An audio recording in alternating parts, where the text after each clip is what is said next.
2 సంవత్సరాల 11 నెలల మరి దాదాపు ఇంకొక 15-20 డేస్‌లో 3 ఇయర్స్ కంప్లీట్ అవుతుంది. నేను రాజీనామా చేసి. అంటే ఈ 3 ఇయర్స్‌లో మధ్యలో ఆయన పర్సనల్‌గా కలిసాం. ఆయన ఇంటికెళ్ళి ఫోను ద్వారా రిక్వెస్ట్ చేసాం. కాకపోతే అక్కడ స్పీకర్ గారు కూడా ఆయన హెల్ప్‌లెస్‌నెస్ తెలియజేశారు. ఆయన చేతిలో ఏముంది మనందరికీ తెలిసిన విషయమే. ఏది చేయాలన్నా మళ్ళీ ముఖ్యమంత్రి గారి దగ్గరికి కన్సల్ట్ ఇవ్వాలి. స్పీకర్ గారు సర్వస్వతంత్రులు యాక్చువల్‌గా అయితే. కానీ ఈ సిస్టమ్‌లో స్పీకర్ గారి చేతిలో ఏమి లేకుండా అది కూడా ముఖ్యమంత్రి గారు కనుసన్నల మేరకు నడుచుకునే సిస్టమ్ ఈరోజు ఈ రాష్ట్రంలో నడుస్తుంది కాబట్టి స్పీకర్ గారు ముఖ్యమంత్రి గారి ఆదేశాలు లేవని చెప్పని ఆయన రాజీనామాని ఆమోదించలేదు.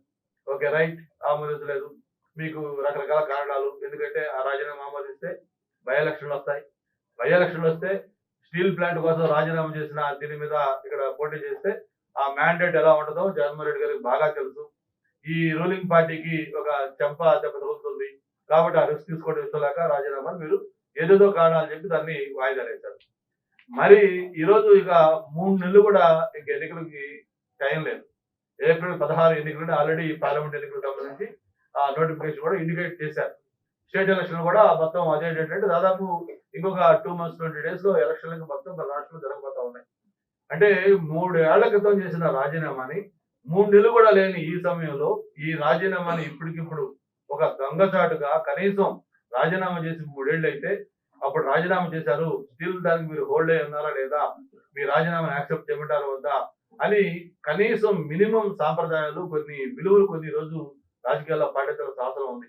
అది కూడా కనీసం చేయకుండా అప్పటికప్పుడు దొంగచాటుగా ఆ రాజీనామాని ఆమోదించారంటే దీంట్లో ఒక రాజకీయ కుట్ర కోణం ఏముందో మనందరం కూడా అర్థం చేసుకోవచ్చు. లేదా మేమో లేకపోతే మీరో కాదు. ఈరోజు ఒక 1 ఇయర్ చిన్న పిల్లవాడిని అడిగినా కూడా ఎందుకు ఈ రాజీనామా 3 ఏళ్ల తర్వాత ఇంత హడావిడిగా మీరు యాక్సెప్ట్ చేశారు?